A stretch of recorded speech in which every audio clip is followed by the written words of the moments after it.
எல்லாருக்கும் வணக்கம். நான் ஓம் பிரகாஷ் பேசுகிறேன். இது வரைக்கும் நீங்கள் இந்த சேனலை சப்ஸ்கிரைப் பண்ணிக்கோங்க. அது மட்டும் இல்லாமல் பக்கத்தில் இருக்க பெல் பட்டனையும் கிளிக் பண்ணி வச்சுக்கோங்க. அப்போ தான் நம்ம சேனலில் போகிற எல்லா வீடியோஸும் வந்து உங்களுக்கு நோட்டிஃபிகேஷனில் காமிக்கும். மேலும் வீடியோக்குள்ளே போகிறது முன்னாடி பார்த்தீங்கன்னா உங்கள் ஜாதகத்தை பற்றியோ அல்லது வந்து பார்த்தீங்கன்னா ஜோதிடத்தை பற்றி உங்களுக்கு ஏதாவது கேள்வியோ சந்தேகம் இருந்துச்சுன்னா கீழே கமெண்ட் பாக்ஸில் கமெண்ட் பண்ணுங்கள். குறிப்பாக நீங்கள் கமெண்ட் பண்ணும்போது பார்த்தீங்கன்னா உங்கள் பிறந்த தேதி, பிறந்த நேரம், பிறந்த இடம் குறிப்பிட்டு உங்களோட கேள்விகளோடு கமெண்ட் பண்ணுங்கள். நிச்சயமாக எல்லா கமெண்ட்ஸ்க்கும் நான் ரிப்ளை பண்ணுறேங்க.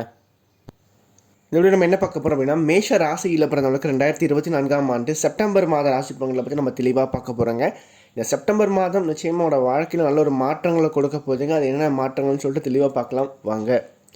மேஷராசி அதிபதி யாருன்னு பார்த்தீங்கன்னா செவ்வாய். மேஷராசி காலபுருஷனுக்கு முதல் ராசியாக வருதுங்க. நட்சத்திரங்களை பொறுத்த வரைக்கும் மேஷ ராசியில் அஸ்வினி, பரணி, கார்த்திகை ஆகிய 3 நட்சத்திர பாதங்களையும் கொண்டுள்ள ஒரு ராசி தாங்க இந்த மேஷ ராசி. ஸோ மேஷ ராசிக்காரங்களை பொறுத்த வரைக்கும் இந்த காலகட்டம் எப்படி இருக்கும், குறிப்பாக இந்த ஆகஸ்ட் மாதம் எப்படி இருக்கும் அப்படின்னு பார்க்கும்போது இந்த காலகட்டங்கள் நிச்சயமாக வாழ்க்கையில் நிறைய நல்ல விஷயங்களை கொடுக்க போது, நிறைய மாற்றங்களை கொடுக்க போகுது அப்படின்னு சொல்ல போகலாம். அது மட்டும் இல்லாமல் புதிய அனுபவங்களை வாழ்க்கையில் நீங்கள் பார்க்க போகிறீங்க அப்படின்னு தான் சொல்லணும். ஏன்னா இந்த மாதம் முழுக்கவே உங்கள் ராசிக்கு 3ஆம் இடத்துல செவ்வாய் வந்து இருக்கார். அதாவது முக்கால் பாபர் அப்படின்னு சொல்லப்படக்கூடிய செவ்வாய் ராசிக்கு 3ஆம் இடத்துல போய் இருக்கிறது சிறப்பு தான். நல்ல ஒரு ஏற்றத்தை கொடுக்கும், வாழ்க்கையில் வெற்றிகளை கொடுக்கும். இதனால் வரைக்கும் தாமதமாகி கொண்டிருந்த, தடையாகி கொண்ட விஷயங்கள் அனைத்தும் வந்து இப்போ வந்து ரொம்ப ஃபாஸ்ட்டாக நடக்க ஆரம்பிச்சிடும். சரிங்களா? உங்களுக்கு ஒரு தேவை இருக்குது, ஒரு நீட் இருக்குது அப்படின்னா அந்த தேவைகள் அனைத்தும் வந்து இந்த காலகட்டங்களில் ரொம்ப வேகமாக நடக்கும், சீக்கிரமாக உங்களுக்கு நடந்து முடியும். அந்த தேவைகள் கண்டிப்பாக உங்களுக்கு கைக்கு வரும். அது மட்டும் இல்லாமல் கடந்த காலங்களையும் பார்த்தீங்கன்னா ராசிக்கு 11ஆம் இடத்துல சனி பகவான் வந்து வக்ரமாக இருக்கிறதுனாலையும் தொழில் ரீதியாகவும் பார்த்தீங்கன்னா அந்தளவுக்கு ஒரு பெரிய ஒரு முன்னேற்றத்தையும் கொடுத்துருக்காதுங்க. பணம் ஒரு பக்கம் வரும், இன்னொரு பக்கம் செலவாயிட்டே இருந்திருக்கும். இப்படிப்பட்ட ஒரு சூழ்நிலையை தான் வந்து இந்த ராகுவும் கொடுத்துருக்கும், சனியும் கொடுத்துருக்கும். சரிங்களா? ஸோ இந்த காலகட்டங்களில் வந்து பார்த்திங்கன்னா கண்டிப்பாக நல்ல மாற்றங்கள் இருக்கும், வருமானம் நல்லா இருக்கும். ஏன்னா உபஜயஸ்தானத்தில் செவ்வாய் இருக்கிறது வெற்றிகளை கொண்டு வந்து சேர்க்கும். குறிப்பாக தொழில் ரீதியாக பார்த்திங்கன்னா நல்ல ஒரு முன்னேற்றங்கள், நல்ல ஒரு ஏற்றங்கள் காத்துட்ருக்கு. இதனால் வரைக்கும் இருந்து வந்த கஷ்டங்கள் மெல்ல மெல்ல குறைய ஆரம்பிக்கும், பணிச்சுமைகள் மெல்ல மெல்ல குறைய ஆரம்பிக்கும். ஏன்னா வேலை செய்யறதுலையும் பார்த்தீங்கன்னா அதிகமான வேலை, குறைவான சம்பளன்ற ஒரு நிலை நிறைய பேருக்கு இருந்திருக்கும். ஸோ அத்தகைய ஒரு பணிச்சுமை அப்படின்ற விஷயம் இனி வரும் காலகட்டங்களில் குறையும். சரிங்களா? நல்ல ஒரு பெயர் எடுப்பீங்க, நல்ல ஒரு அதாவது உங்களுக்கு எத்தகைய பொறுப்பை கொடுத்தாலும் அதை கச்சிதமாக செஞ்சு நல்ல ஒரு பேரை வந்து மூத்த அதிகாரிகள் கிட்ட நீங்கள் வந்து வாங்குவீங்க. ஸோ அது மட்டும் இல்லாமல் இதனால் வரைக்கும் உங்களுக்கு தடையாகி கொண்டிருந்த அந்த ப்ரொமோஷன், பதவி உயர்வு சம்மந்தப்பட்ட விஷயங்கள் தற்போது தேடி வரும். அப்போ அரசு மற்றும் தனியார் துறையில் வேலை செய்யணும்னு பார்த்தா இந்த காலகட்டங்கள் இந்த தொழில் ரீதியாகவும் சரிங்க, வேலை நிமித்தமாகவும் சரிங்க, நல்ல ஒரு மாற்றங்கள், நல்ல ஒரு ஏற்றங்களை கண்டிப்பாக கொண்டு வந்து சேர்க்க போகுது அப்படின்னு சொல்லலாம். நல்ல ஒரு ஏற்றத்துக்கான ஒரு புதிய ஒரு தொடக்கமாக இந்த காலகட்டம் இருக்க போது அப்படின்னு சொல்லலாம். அது மட்டும் இல்லாமல் இந்த மாதத்திய செகண்ட் ஹாஃபில் வந்து பார்த்திங்கன்னா ராசிக்கு 6ஆம் இடத்துல புதன் வந்து உச்சமாக இருப்பார்.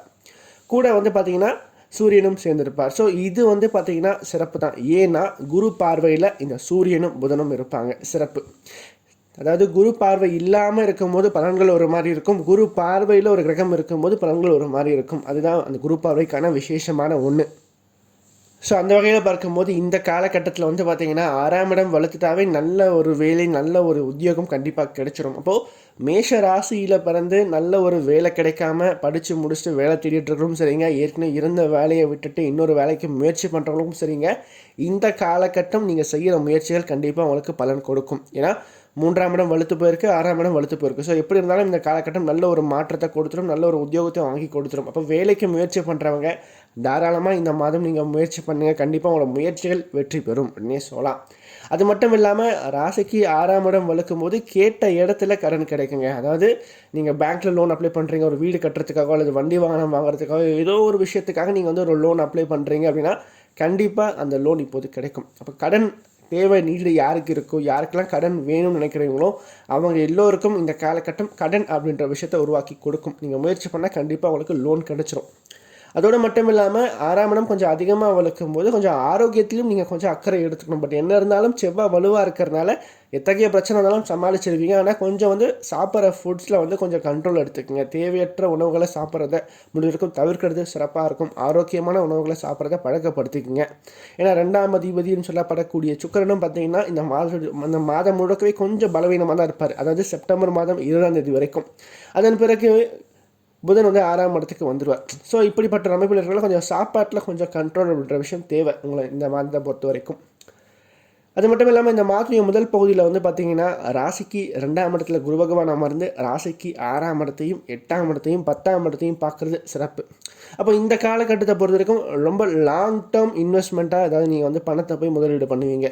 லைக் மியூச்சுவல் ஃபண்டில் போகிறது, ஷேர் மார்க்கெட்டில் போகிறது. ஸோ இந்த மாதிரியான விஷயங்களுக்காக நீங்கள் வந்து பணத்தை போய் அதுக்காக நீங்கள் வந்து ஒரு தொகையை வந்து இன்வெஸ்ட் பண்ண போகிறீங்க அப்படின்னு சொல்லலாம் இந்த காலகட்டத்தை பொறுத்த வரைக்கும். ஸோ 8ஆம் இடம் மறைமுகமான வழியில் வரக்கூடிய வருமானத்தை குறிக்கின்றன, சரிங்களா. ஸோ அந்த வகையில் பார்க்கும்போது இது எல்லாமே கண்ணுக்கு தெரியாத காசு தான், சரிங்களா. ஸோ இப்படி நீங்கள் வந்து ஒரு வருமானத்தை பார்க்கின்ற ஒரு காலகட்டமாக, ஒரு லாங் டேர்ம் இன்வெஸ்ட்மெண்ட்டுக்காக நீங்கள் வந்து முதலீடு பண்ணக்கூடிய ஒரு காலகட்டமாகவும் இந்த காலகட்டம் இருக்க போது அப்படின்னு சொல்லலாம்.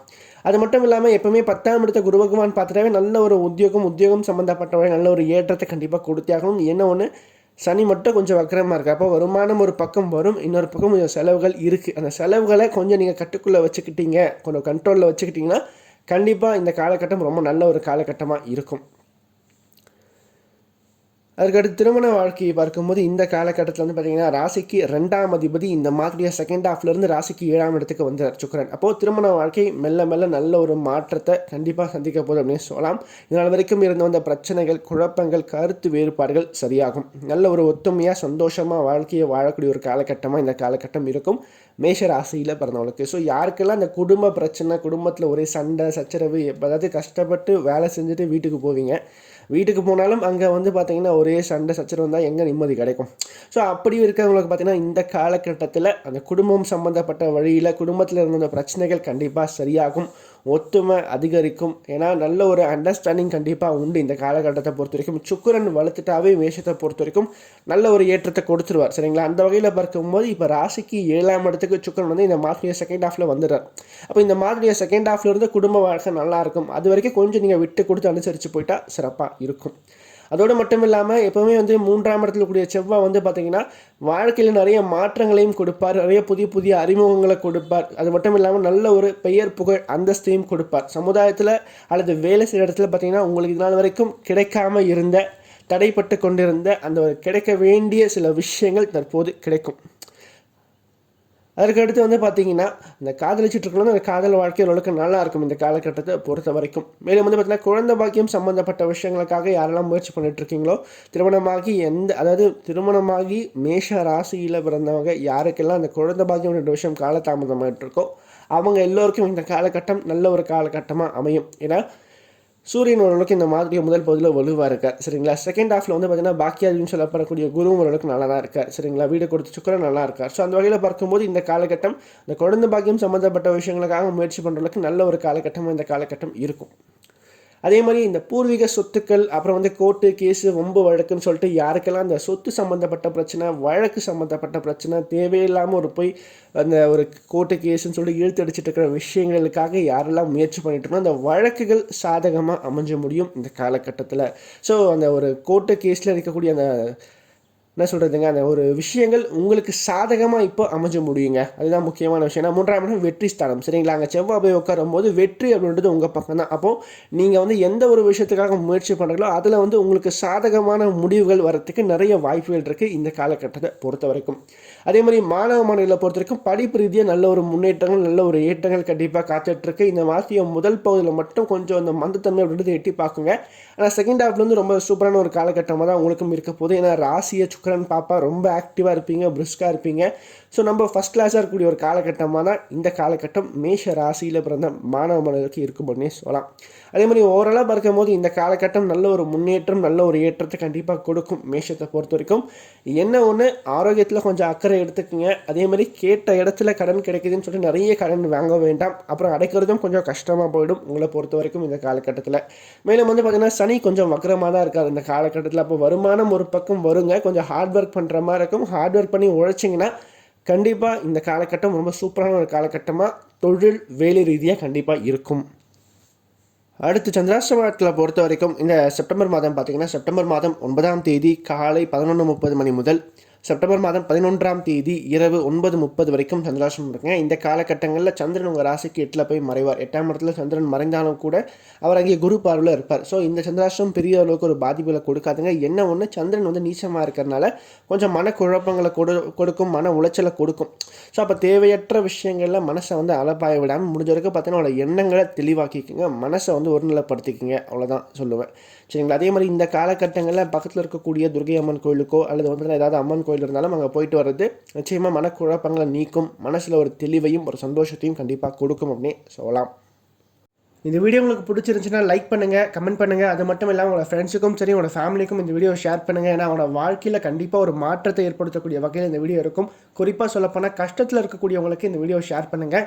அவனோட வாழ்க்கையில் ஒரு தன்னம்பிக்கை ஊட்டுறதுக்காகவும் ஒரு மாற்றத்தை ஏற்படுத்தும் வகையில் இந்த வீடியோ நிச்சயமாக அவனோட வாழ்க்கையில் அமையும்.